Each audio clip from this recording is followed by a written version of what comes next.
A'udzu billahi minasyaitonir rajim. Bismillahirrahmanirrahim. Rabbi shrah li sadri wa yassir li amri wahlul 'uqdatam min lisani yafqahu qawli. Rabbana zidna ilman warzuqna fahman birahmatika ya arhamar rahimin. Subhanaka la ilma lana illa ma 'allamtana innaka antal alimul hakim.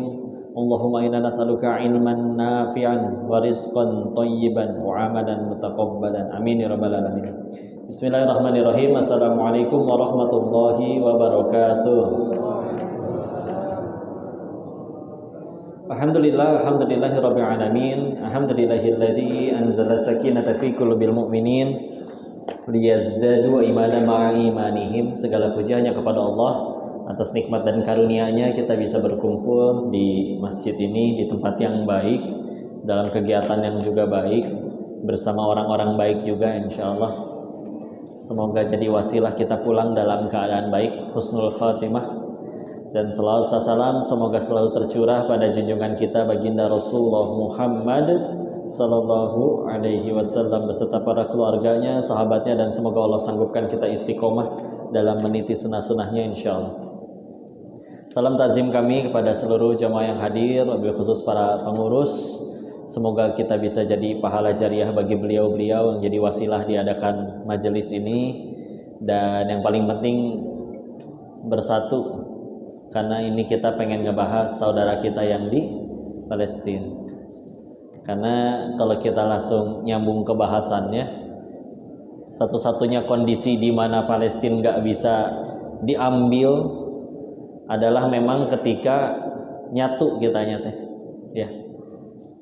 Dulu waktu masih ada Rasul, lalu digantikan oleh penerus-penerusnya akhirnya di zaman Sayyidina Umar, akhirnya mungkin yang lebih jauh lagi di eranya Salahuddin Al-Ayyubi, nyatu, nggak pada sibuk berantem. Karena bahkan istilahnya upaya untuk Salahuddin Al-Ayyubi nyampe menaklukkan Baitul Maqdis aja, kalau kita baca biografinya itu bahkan tidak menceritakan dari Salahuddinnya lahir, tapi dari menceritakan 100 tahun sebelum Salahuddinnya lahir. Dari zamannya Imam Ghazali yang galau, gimana ini umat mulai nggak mau ngaji, mulai mudah dipecah belah. Dan kadang orang berjuang itu nggak ngelihat hasilnya, karena Imam Ghazali nggak sempat ngelihat bahwa muridnya punya murid lagi yaitu Salahuddin, akhirnya berhasil merenggut kembali Palestina, Baitul Maqdis dari penjajah waktu itu, ya. Tapi ya bisa dibilang beliau itu pucuk, ya. Salahuddin itu pucuk dari perjuangan yang amat sangat panjang, sehingga bahkan bisa dibilang mempersatukan umatnya itu perlu 30 tahun, baru menaklukkannya itu paling hanya sekitar 30 hari, ya.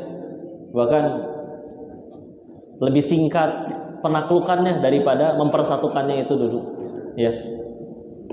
Sehingga bismillah, mudah-mudahan dengan silaturahim ini, silaukhuwah ini kita makin dekat, makin kuat ikatannya. Kita diperintahin untuk wa'tasimu bihablillahi jami'a, untuk supaya saling berpegang teguh dengan Allah. Dulu udah mempersatukan kita dari yang dulunya saling berperang.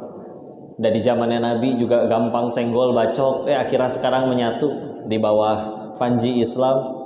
Ya, atau jangan berantem dulu. Karena memang salah satu tujuan kita ngaji itu,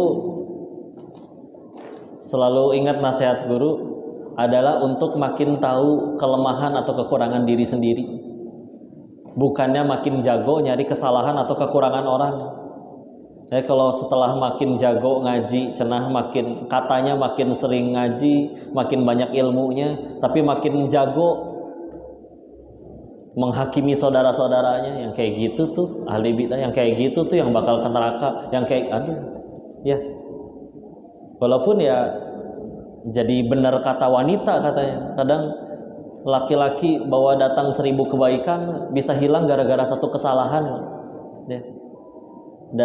Kalau dakwah atau berbuat kebaikan, nanti pasti ada yang berbuat salah. Ya kalau emang dakwah cuman boleh dilakukan oleh orang yang nggak punya dosa, berarti cuman Rasul yang boleh dakwah. Tapi kita diingatkan bahwa untuk lihatlah apa yang disampaikan, jangan lihat siapa yang bicaranya. Kadang sekelas Imam Syafi'i pun pernah menyalami dan memeluk seseorang yang murid-muridnya aja nggak kenal itu siapa. Terus ditanya, siapa itu wahai Imam? Kami murid-muridmu aja nggak tahu dia siapa. Kok engkau menghormatinya? Dijawab, guru saya. Apa yang dia ajarin? Karena kami kenal semua ahli ilmu nih. Ini kok bisa-bisanya gurunya dari guru kami nggak kenal. Dijawab, oh enggak. Kalau bahasa kitanya, dulu dia pernah ngasih tahu saya perbedaan anjing yang udah dewasa atau anjing yang masih kecil. Anjing kalau masih kecil itu kencingnya biasa, tapi kalau udah dewasa nanti kencingnya kakinya diangkat satu. Tapi tetap aja pengetahuan kan? Itulah Imam Syafi'i merasa bahwa semua orang adalah guru, semua tempat adalah kelas, semua kejadian adalah pelajaran. Jadi asli nggak gampang berantem. Umar bin Khattab radhiyallahu anhu pernah juga memberikan nasihat bahwa memang tingkatan orang belajar itu ada 3 katanya. 1, dia akan belajar lalu jadi sombong. Makanya yang biasanya sombong terus berantem tuh biasa bukan guru-gurunya, yang bawah-bawahnya yang baru ngajinya biasanya. Ya. Kadang gurunya ketemu sama gurunya lagi, akur ngobrol duduk pakai ilmu. Kamu berpendapat kayak gitu teh, dalilnya dari yang mana? Oh ini hadis yang ini. Oh iya saya baru tahu. Berarti bisa disimpulkan. Nah udah duduk enak. Ya. Karena tujuannya nyari kebenaran bukan nyari pembenaran. Ya. Yang tingkat kedua, dia akan belajar makin dalam, lalu menjadi tawadu. Tingkat yang lebih tinggi adalah dia akan belajar betul-betul dalam dan akan merasa ternyata aku nggak ngerti apa-apa. Kadang pun ya, profesor di bidang fisika, dia disuruh masak bingung pak. Ya, emang jagonya di satu hal aja, ya. Dan dipersilahkan sebetulnya di bidang masing-masing, karena saya ingat masa kemasan Islam ketika akhirnya Islam itu nggak cuma bicara tentang ngaji, baca Quran, sholat. Akhirnya kan banyak tokoh-tokoh seperti misalkan penemu angka 0 atau Al-Jabar, yaitu Al-Khawarizmi. Itu beliau punya bukunya buku matematika, atau Bapak mungkin ingat dulu matematika pelajarannya bukan matematika ya, tapi Al-Jabar nama pelajarannya ya. Dan mukodimah buku matematikanya beliau itu dengan satu tujuan, aku menciptakan ilmu Al-Jabar ini dengan satu tujuan, memudahkan umat Islam dalam syariatnya. Karena ada syariat yang perlu matematika. Contoh hukum waris.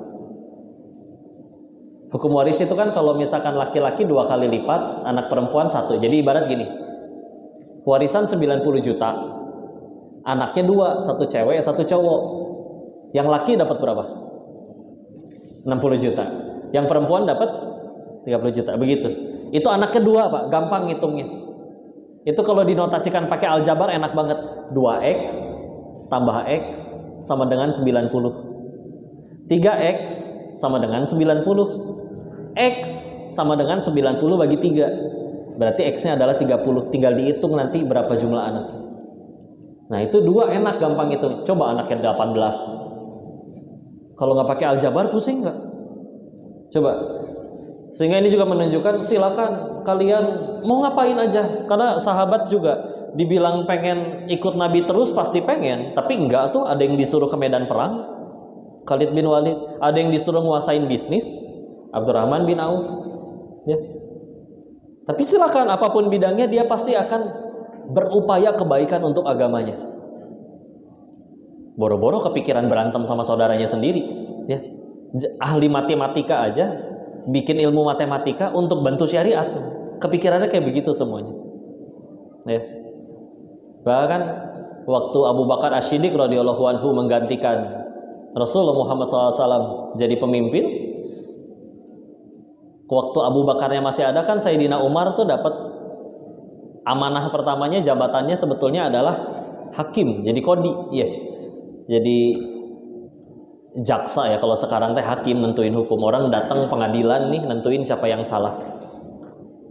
Dan akhirnya setelah 1 tahun berhenti karena takut makan gaji buta, nganggur soalnya. Sepanjang setahun nggak ada yang datang bawa kasus, nggak pada pengen berantem orangnya. Dibilang beda, pada beda, asli pada beda. Orang Sayyidina Umar sama Sayyidina Abu Bakar As-Siddiqnya aja beda pendapat. Kalau Abu Bakar As-Siddiq lebih pilih salat witir tuh sebelum tidur, takut nggak bangun, mana tahu umur. Kalau Sayyidina Umar lebih milih salat witir nanti abis tahajud, supaya akhirnya memaksakan diri untuk mesti bangun tahajud, karena kalau nggak saya nggak witir nih. Karena bagi mereka witir tuh lebih kayak, karena kalau bagi Rasul witir itu termasuk yang bukan sunnah, justru beliau mah ngelakuin tiap hari. Bagi kita sunnah, ya. Makanya sebisa mungkin para sahabat juga termasuk wasiat kepada para sahabat, salah satu yang jangan ditinggalkan kan sholat witir.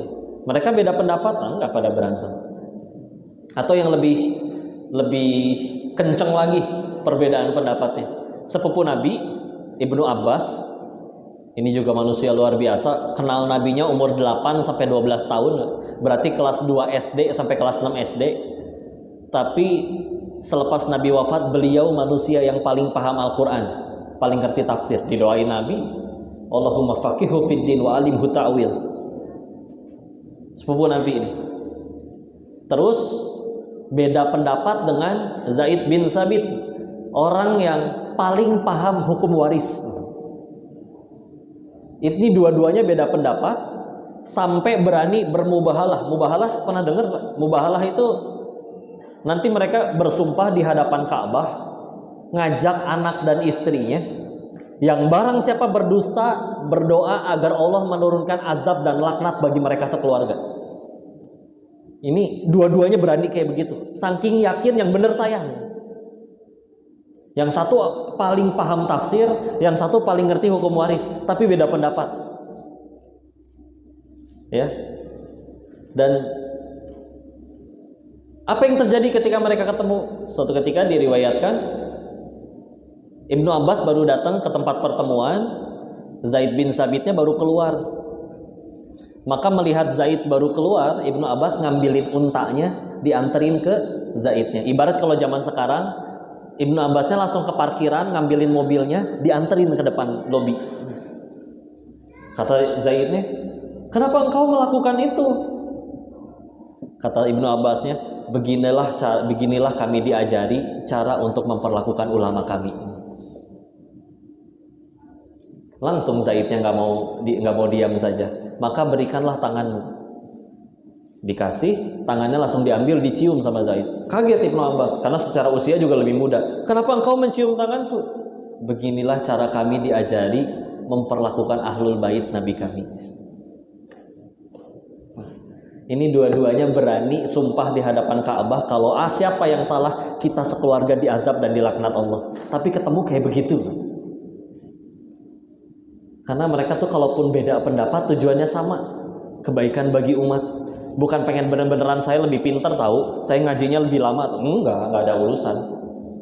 Karena mereka paham betul kalau ibarat zaman sekarang ya, mau ngajinya di Istiqlal atau di Musola Al-Ikhlas, sama aja, yang nilai juga Allah. Kalau ngerasa wah di Istiqlal nih lebih mulia karena masjidnya lebih gede, berarti salah niat dalam dakwahnya. Bicara di depan Mabes TNI, Pak Jenderalnya mewajibkan semua tentaranya wajib nonton, sama bicara di markas Hansip, sama, yang nilai juga Allah. Jadi nggak ada urusan ini mau siapa yang lebih benar siapa enggak. Bagi mereka tujuannya di umat aja, nyatu. Dan ini contoh yang masya Allah, nggak kepikiran lah untuk saling serang. Sesekali orang salah ucap atuh pasti wajar. Ketika akhirnya sebetulnya nikmat sekali tahu ketemu orang soleh itu. Kayak misalkan kadang pernah dulu awal-awal berdakwah suka ditanya kayak gini, nggak takut kok ini bicara di masjid, ini bapak-bapak ibu-ibu soleh-soleha semua. Kadang istilahnya punten belajar Islamnya lebih lama. Nanti kalau salah ngomong gimana? Ya justru mumpung mereka berilmu, kalau saya salah pasti dibenerin. Nah, kenapa harus sakit hati kalau dibenerin? Kan ini tujuannya ngaji, ngenalin Allah, bukan pengen ngenalin diri sendiri bahwa diri ini ngaku pinter dan lain-lain, enggak. Jadi kalau salah, alhamdulillah ini banyak orang pinter nih pasti ngebenerin. Enak jadinya. Ketemu orang soleh itu jangankan salah ngucap, Pak.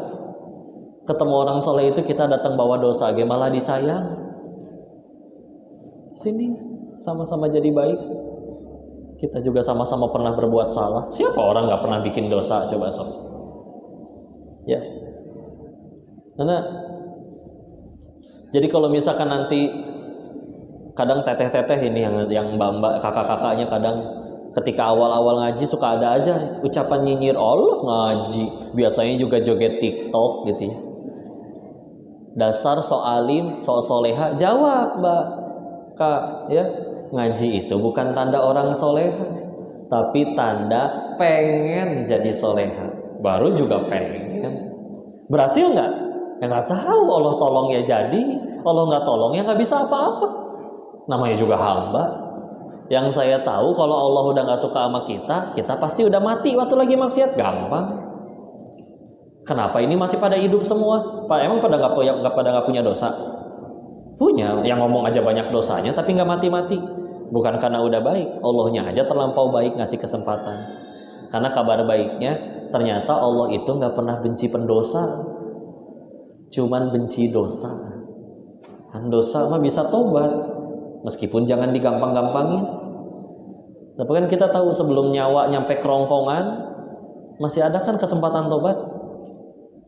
Ini salah satu ayat yang paling menenangkan.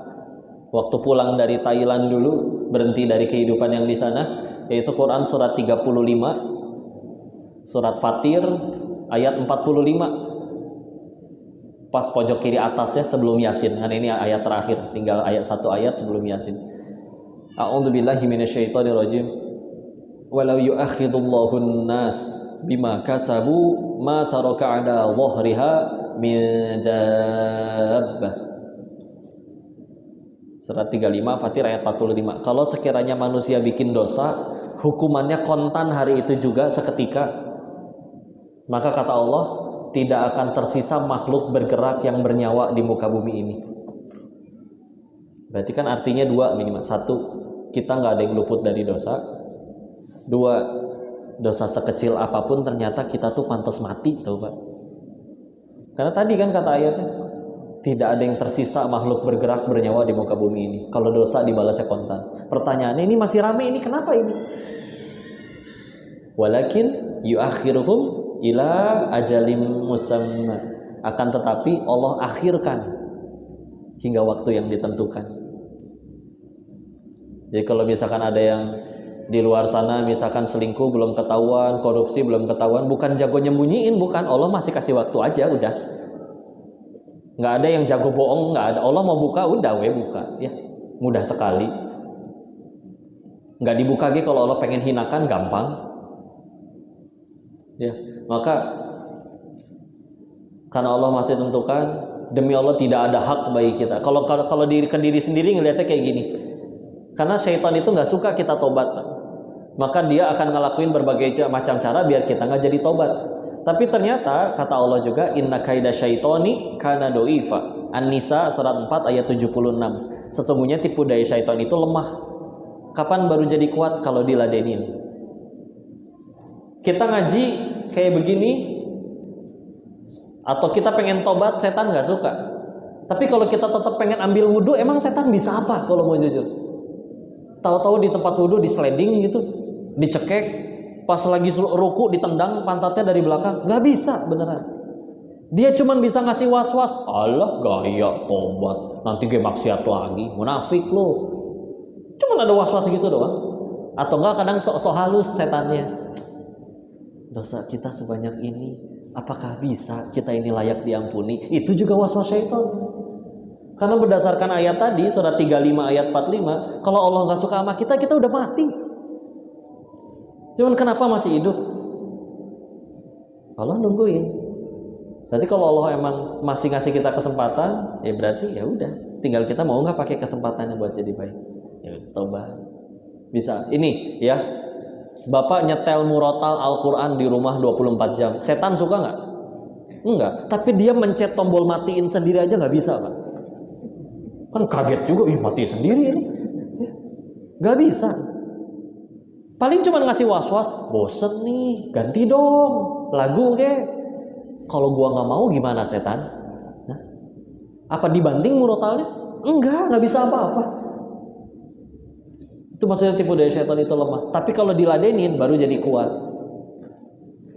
Contoh ya, pria belum menikah sendirian di kamar, syahwat, mati lampu, internet kenceng, wah rusak gitu ya. Buka-buka video nih, semenit mah belum ngapa-ngapain kali, repot udah ya.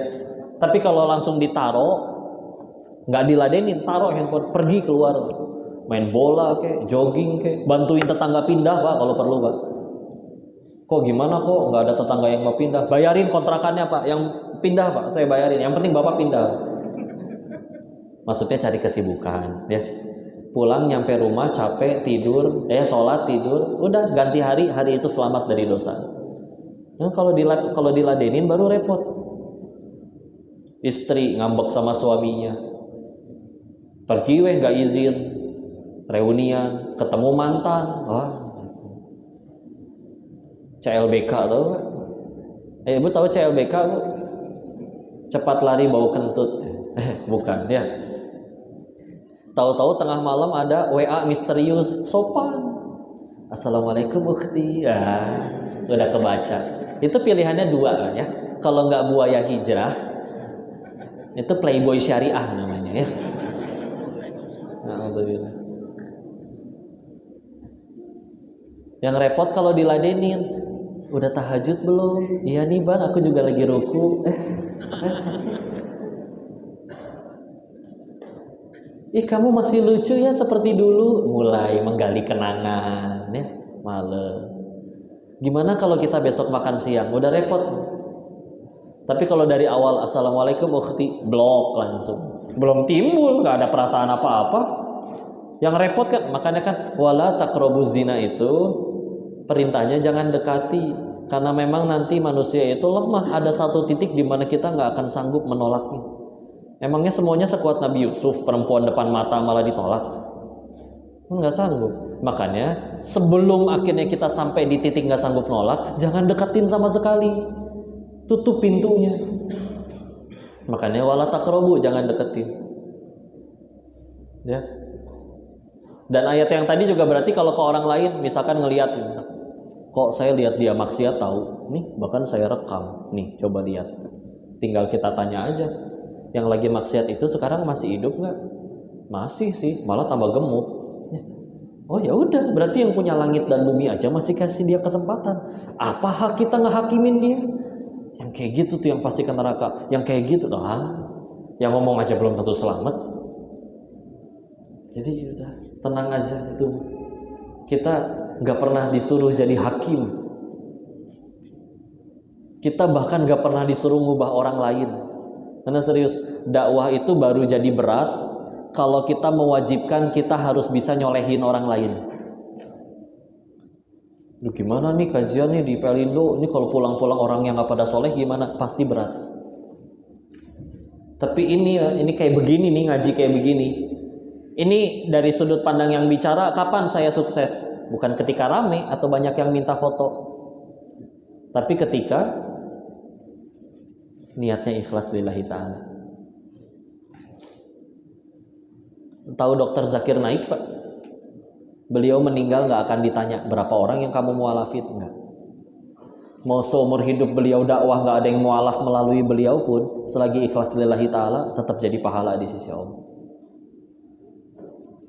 Tapi dibalik, ya Allah sekian banyak datang ke kajiannya tapi ngerasa memang kalau gue yang ngisi pasti rame. Berasa kayak begitu. Oh udah ngaco, nggak bener. Syukran jazakallahu khair. Ya udah gitu aja kitanya. Jadi nggak mau milih untuk berantem ya. Saya bacain ya, ada ini nasihat dari guru. guru hadis kemarin, alhamdulillah baru menyelesaikan ngambil lagi jurusan hadis. Nah, ini adab tentang ilmu. Beliau mengutip pendapat dari 4 imam. Yang pertama dari Imam Ibnul Arabi. Ini adab ilmu ya. Beliau memberikan nasihat yang pertama, satu dari Imam Ibnul Arabi. Ulama itu tidak akan pernah matang keilmuannya sebelum ia terlepas dari asobiyah atau fanatisme golongan. Ya. Jadi kata Imam Ibnul Arabi ini, masya Allah, seorang ulama itu justru nggak akan pernah matang kalau misalkan dia belum terlepas dari fanatisme mazhabnya. Yang benar mazhab saya doang, oh itu nggak akan pernah matang, nggak akan bisa jadi ulama. Satu. Yang kedua dari Imam Sufyan Ats-Tsauri. Ini kalau kita baca kitabnya Imam Al-Ghazali, beliau lebih sering mengutip pendapatnya Imam Sufyan Ats-Tsauri daripada keempat imam mazhab. Ya.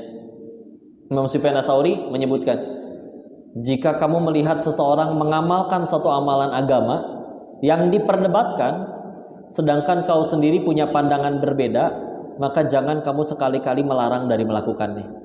Jadi kita ngelihat orang nih, dia ngelakuin amalan, kok beda nih sama saya. Kata Imam Sufyan Ats-Tsauri, segini imam ini ngelarang, kamu nggak boleh sekali-kali ngelarang dia. Apalagi karena ini masalahnya masih diperdebatkan. Sama-sama megang dalil berarti. Ya. Yang ketiga dari Imam Ahmad Ibnu Hambal, tidak pantas bagi seseorang yang sudah masuk ke level fakih, level paham, untuk membawa semua orang masuk ke dalam mazhabnya dan keras kepada mereka saat terjadi perbedaan. Imam Ahmad ini hafal 1 juta hadis. Beliau bahkan berkata kayak begini. Beliau pernah ditanya, kalau ada orang hafal 100.000 sampai 200.000 hadis, dan tentu bukan terjemahan ya, matan berikut sanadnya.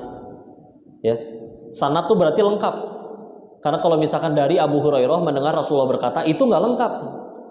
Karena matan tuh misalkan mendengar dari Imam Ibnu Hambal, atau misalkan dari Imam Bukhari mendengar dari gurunya Imam Qutaibah bin Sa'id, Imam Qutaibah bin Sa'id mendengar dari gurunya Sufyan bin Uyainah, Sufyan bin Uyainah mendengar lagi dari gurunya Imam Az-Zuhri, Imam Az-Zuhri mendengar dari gurunya Abu Hurairah, Abu Hurairah mendengar dari Nabi. Itu sanad lengkap. Dan setiap hadis punya kayak begitu tuh sanad tuh. Minimal 5 nama. Ya. Nah, ini hafal nih 100.000 sampai 200.000 hadis, berikut sanadnya, berikut matannya. Lalu beliau ditanya, kalau ada orang nih hafal 200.000 hadis kayak gitu, wahai Imam Ahmad, udah boleh berfatwa belum dia? Belum. Kalau 200.000? Belum. Bagaimana kalau hafal 300 atau 400.000? Baru dia boleh berfatwa. Ini kadang punten Arba'in Nawawi aja nggak beres bacanya, tapi udah bisa berani ngafirin orang. Arba'in Nawawi teh kitab hadis paling tipis cuman 42. Segitu kita bicara, ini yang ngomong hafalnya 1 juta hadis ini teh. Sedangkan minimal kitab induk deh. Kalau ditanya kitab induk aja nggak tahu, lebih repot lagi. Kitab induk hadis tuh kalau udah disebut kitab induk berarti kitab yang lengkap, ada matan sama sanadnya. Karena kalau kita baca kayak kitab Riyadhus Shalihin, meskipun lumayan tebal, tapi tetap rangkuman itu mah. Dan nggak lengkap sanadnya, langsung dari sahabat mendengar dari Nabi, nggak lengkap sanadnya. Minimal yang jadi kitab induk paling rujukan ada 6, disebutnya Kutubus Sittah, kitab yang 6. Isinya Bukhari, Muslim, Abu Daud, An-Nasai, At-Tirmizi, Ibnu Majah. Dan itu pun kalau dikumpulin 30 ribuan hadis. Kalau itu aja baca juga belum pernah, apalagi hafal. Tapi terus begitu beda pendapat langsung ngafirin orang itu. Aduh, repot ya Allah. Nah kan kadang suka ngingetin, ya Allah, ayo kita teh ngaji teh. Yang kan bertambah 2 ya. 1 bertambah ilmu, 2 bertambah yakin. Masalah ilmu mah sekarang tinggal Google. Cuman kan yang beda yakinnya. Nih jujur tanya ya, semua orang yang korupsi seplanet bumi, kira-kira mereka tahu nggak sih korupsi itu dosa? Tahu nggak? Maka nggak akan ada orang yang korupsi begitu ditangkap, kenapa kamu korupsi? Oh, makan duit negara tuh nggak boleh.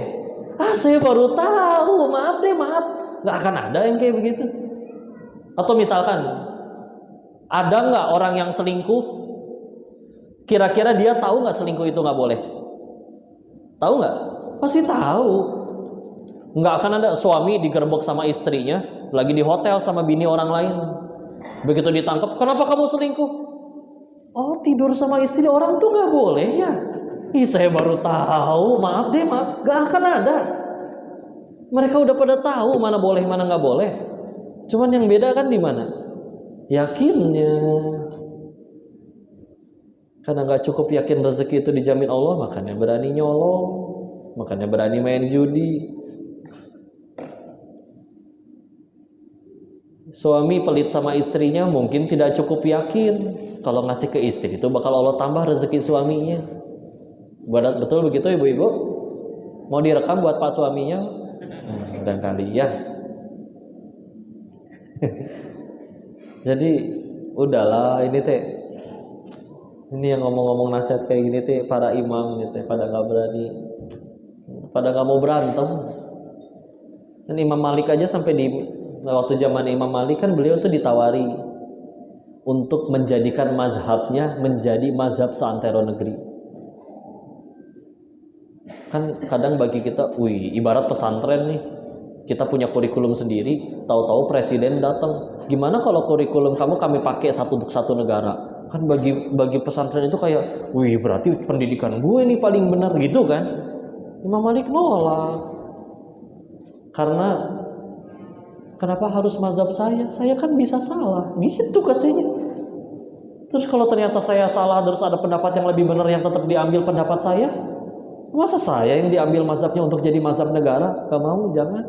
Tuh Imam Malik segitunya. Tahu kisah Imam Malik pernah diundang khalifah terus telat? Beliau diundang ibarat dipanggil presiden, telat beberapa jam. Ditanya, kenapa telat? Saya jalan kaki. Kenapa jalan kaki? Kemana kudamu? Dijawab oleh Imam Malik apa sih? Siapa saya sampai harus menginjakan kaki di kotanya Nabi dengan telapak kaki kuda? Ini kota Nabi, di dalamnya ada jenazah Nabi. Terus saya harus menginjak tanahnya harus dengan kaki kuda? Enggak. Coba lihat, Masya Allah. Selevel Imam Malik ngerasa nggak pantas naik kuda.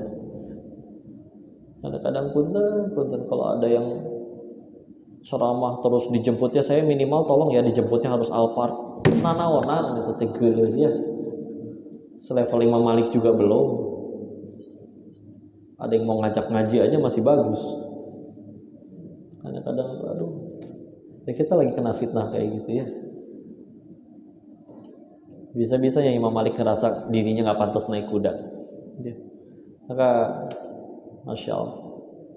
Yang terakhir nasihat keempat dari Imam Nawawi di kitab Syarah Muslim.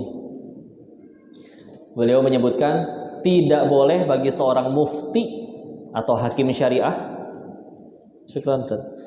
memaksakan pendapatnya kepada orang yang berbeda dengannya selagi perbedaan tersebut masih tidak keluar dari Quran, hadis, dan ijma dan juga qiyas. Jadi kata Imam Nawawi ini Masya Allah, beliau hidup sebentar, cuma sekitar 45 tahunan. Tapi kalau dihitung jumlah karyanya dibagi dengan tahun hidupnya, maka rata-rata sehari menghasilkan 4 lembar karya. Sehari 4 lembar. Dan itu kan mustahil sebetulnya, karena kan nggak mungkin lahir langsung nulis, kan nggak mungkin. Jadi kan ada proses belajar, tapi secepat itu beliau menulis itu. Beliau itu pernah 2 tahun dalam hidupnya punggungnya nggak pernah ketemu sama kasur. Berarti tidurnya kapan? Di meja. Kalau nulis kecapean, nggak kuat, ketiduran. Kadang 15 menit kebangun, nulis lagi. Nggak kuat lagi, ketiduran lagi. Ninggalin meja cuman ketika belajar, mengajar, sholat, sama kalau ke toilet. 2 tahun punggungnya nggak ketemu kasur.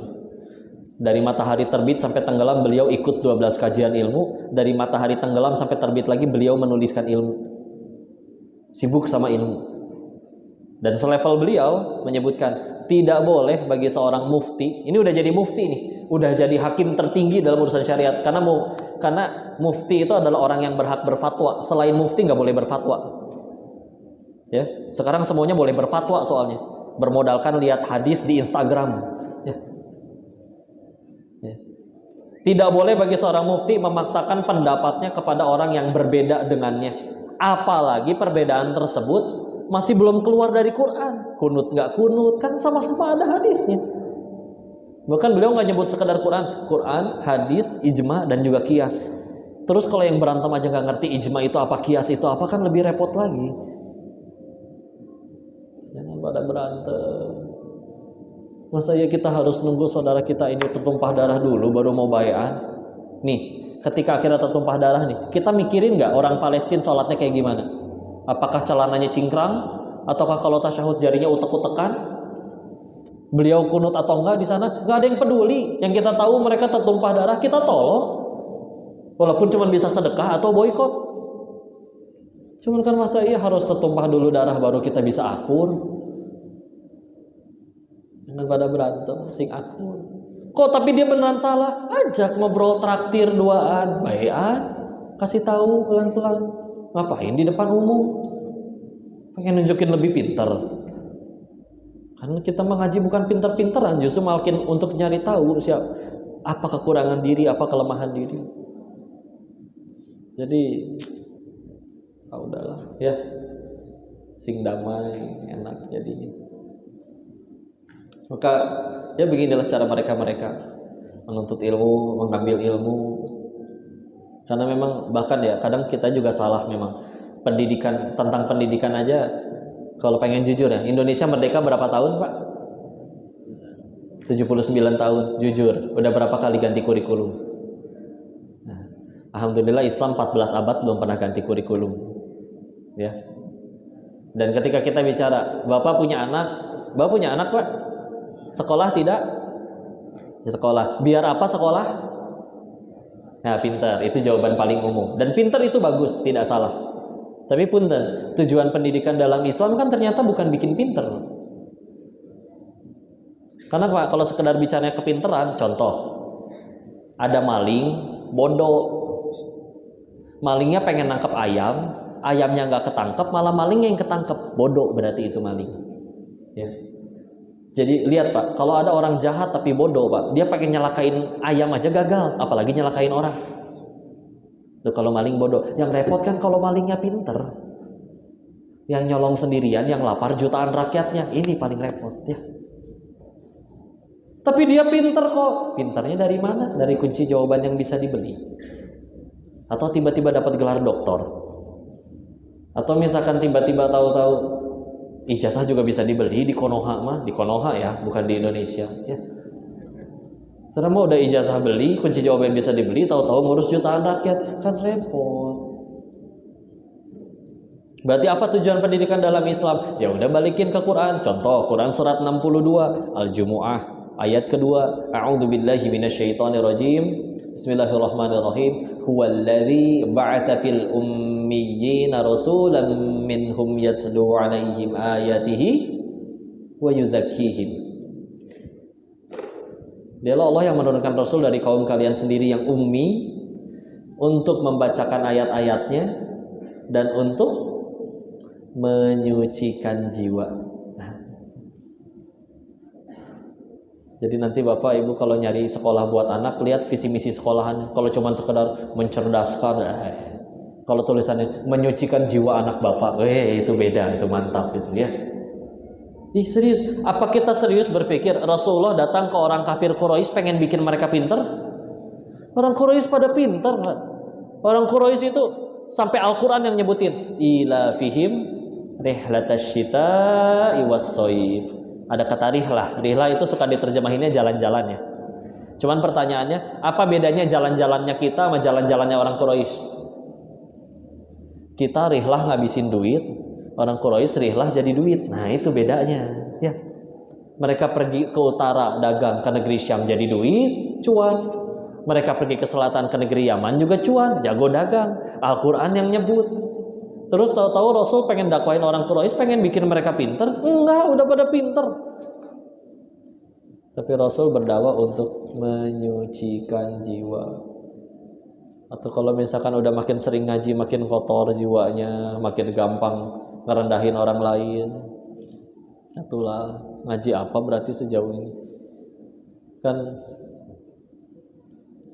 tujuannya bukan itu tadi, untuk menyucikan jiwa, bukan sekadar masalah pintar-pintaran.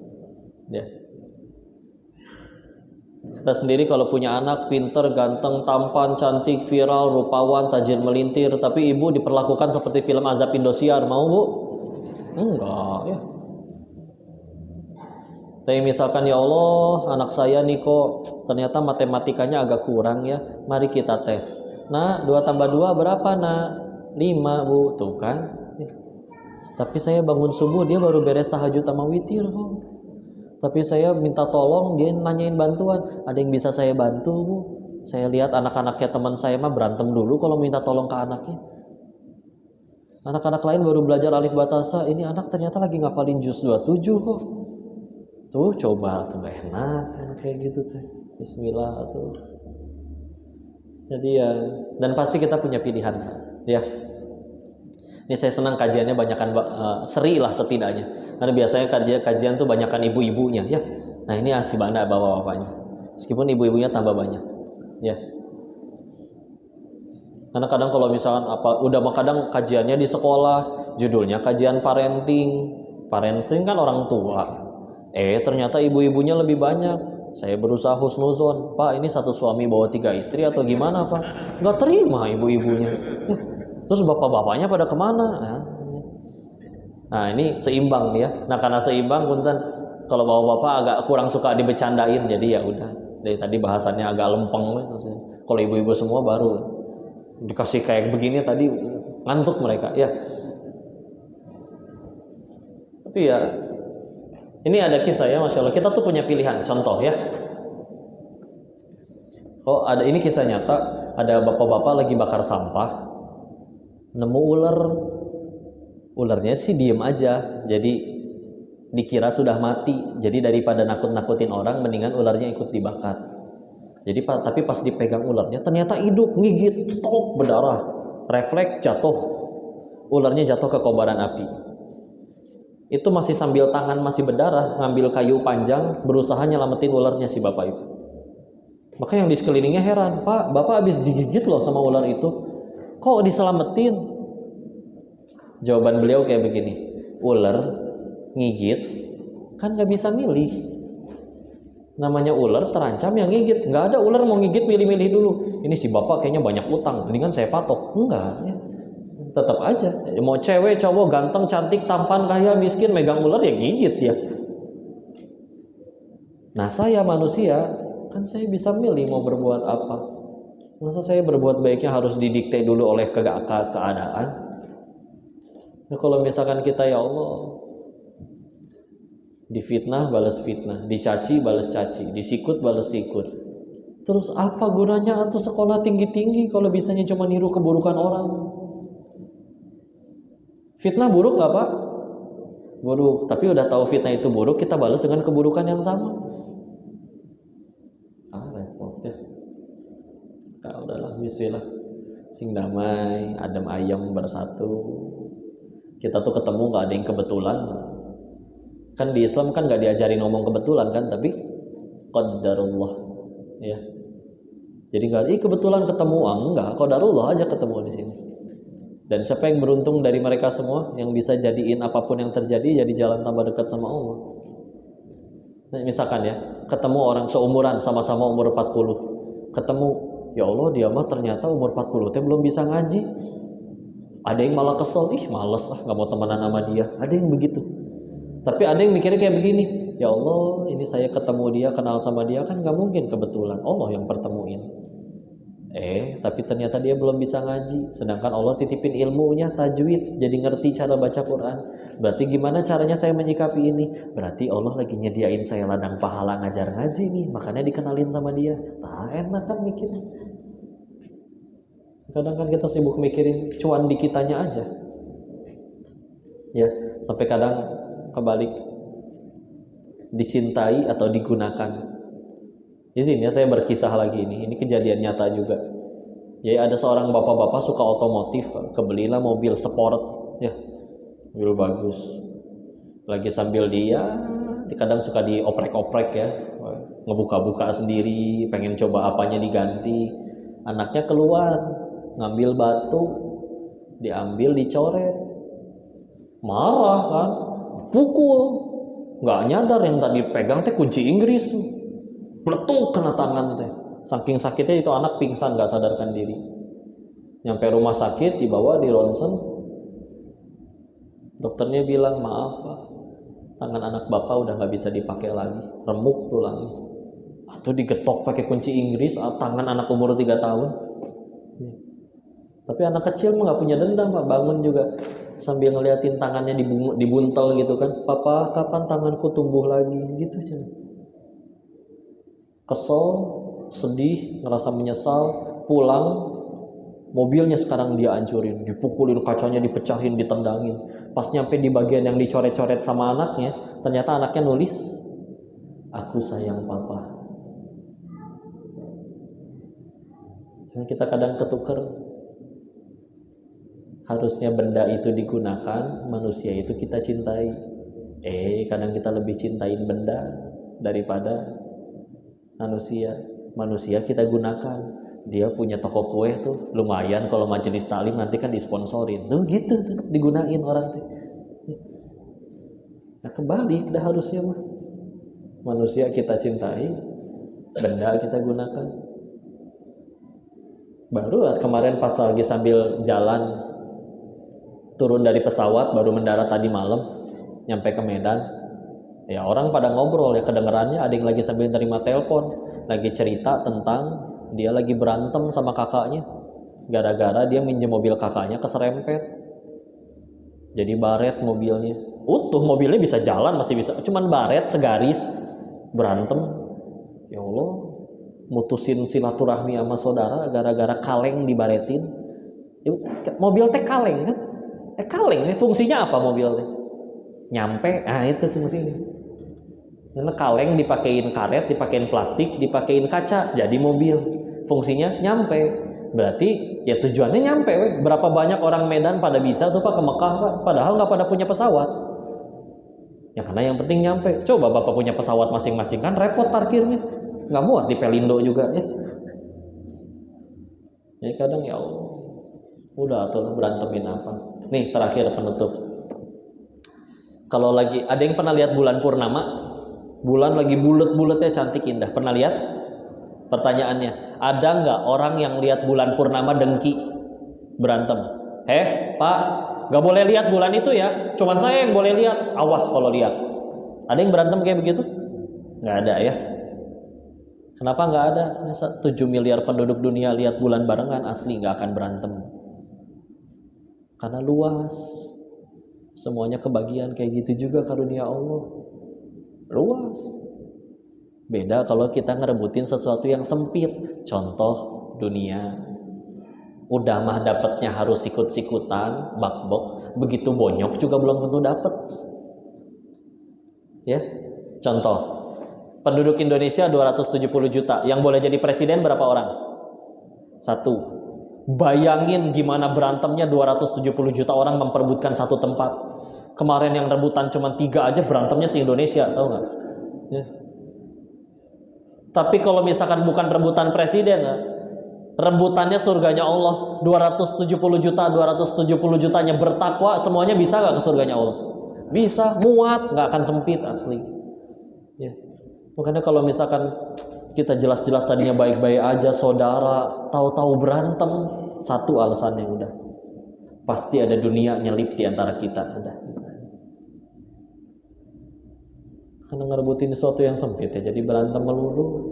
Coba kalau yang direbutin luas, atulah pengen ke surganya Allah, isilah 10 anak balap lari, yang boleh jadi juara 1 kan cuma 1. Tapi kalau misalkan mereka bukan rebutan juara 1, rebutan surganya Allah, semuanya ngapalin Quran, semuanya bisa ke surga tanpa harus berantem. Udah, jangan pada gelut mae, jangan berantem, udah bismillah. Minimal itulah yang bisa kita lakuin buat bantu saudara kita di Palestina. Datang ke sana perang dikasih senjata juga malah bingung, baru pertama kali megang senjata juga. Yang ada malah jadi beban bagi tentara yang lain. Ya di sini doain misalkan enggak, boikot juga enggak, malah berantem sama saudara sendiri, ngapain? Udahlah. Setiap kali kita sesama muslim berantem, yang paling ngangkat tuh setan. Gitu aja dia berantem, ya seneng udah. Emang tujuannya kayak gitu, pengen mecah belah. Ya bismillah ya.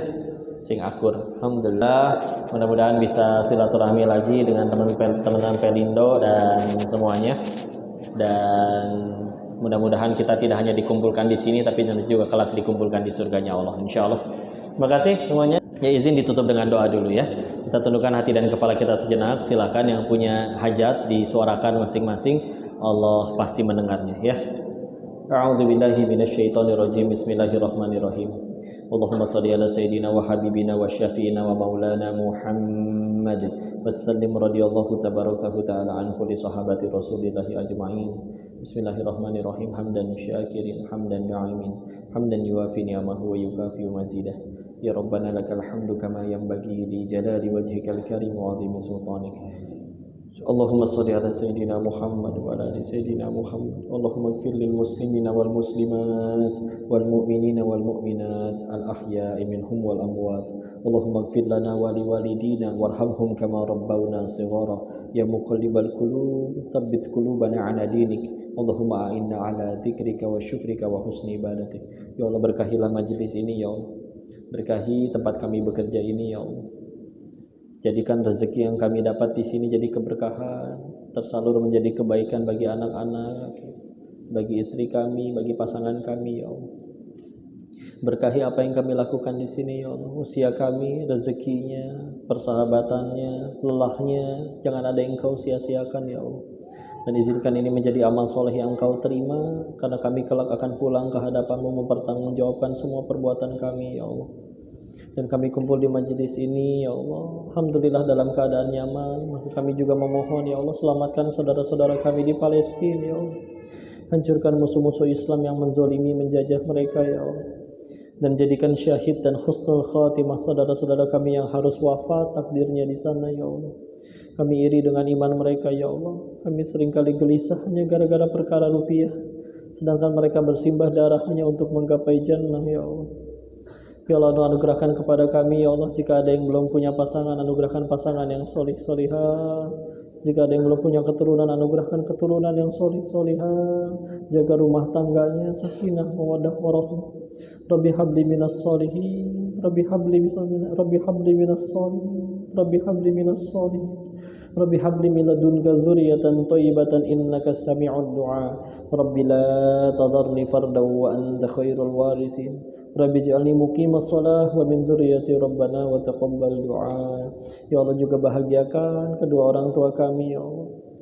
Jika sudah wafat, terima amal solehnya, ampuni dosa-dosanya, angkat tinggi derajatnya ya Allah. Jadi izinkan kami bisa menjadi pahala jariah bagi orang tua kami, bagi guru-guru kami ya Allah. Jadikan sisa usia kami sisa usia yang hanya mengejar ridho-Mu ya Allah.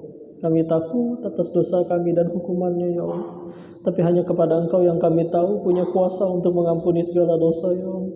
Maka jangan Kau biarkan kami wafat dalam keadaan dosa kami belum Kau ampuni ya Allah. Jangan Kau biarkan kami wafat dalam keadaan taubat kami masih belum Kau terima ya Allah. Ya Allah, jangan biarkan kami wafat dalam keadaan tidak beriman dan tidak berislam ya Allah. Izinkan kami wafat dalam keadaan istiqomah menjaga iman ini ya Allah. Dan anugerahkan kepada kami wafat dalam keadaan husnul khatimah ya Allah. Allahumma inna nas'aluka ridhaka wal jannah wa na'udzubika min sakhatika wan nar. Allahumma inna nas'aluka husnul khatimah wa na'udzubika min su'il khatimah. Rabbana atina fid dunya hasanah wa fil akhirati hasanah wa qina adzaban nar. Subhana rabbika rabbil izzati amma yasifun. Wassalamun alal mursalin walhamdulillahi rabbil alamin. Terima kasih Bapak Ibu yang dirahmati Allah, abang, kakak, mohon maaf lahir batin jika ada kesalahan, seluruhnya murni dari bodohnya diri ini, tolong dimaafkan, dinasehati dan dikoreksi. Jika ada kebaikan pasti semuanya hanya dari Allah dan kita bersyukur kepadanya. Kembalikan lagi dulu kepada Ustazah MC kita. Wabillahi taufiq wal hidayah. Assalamualaikum warahmatullahi wabarakatuh.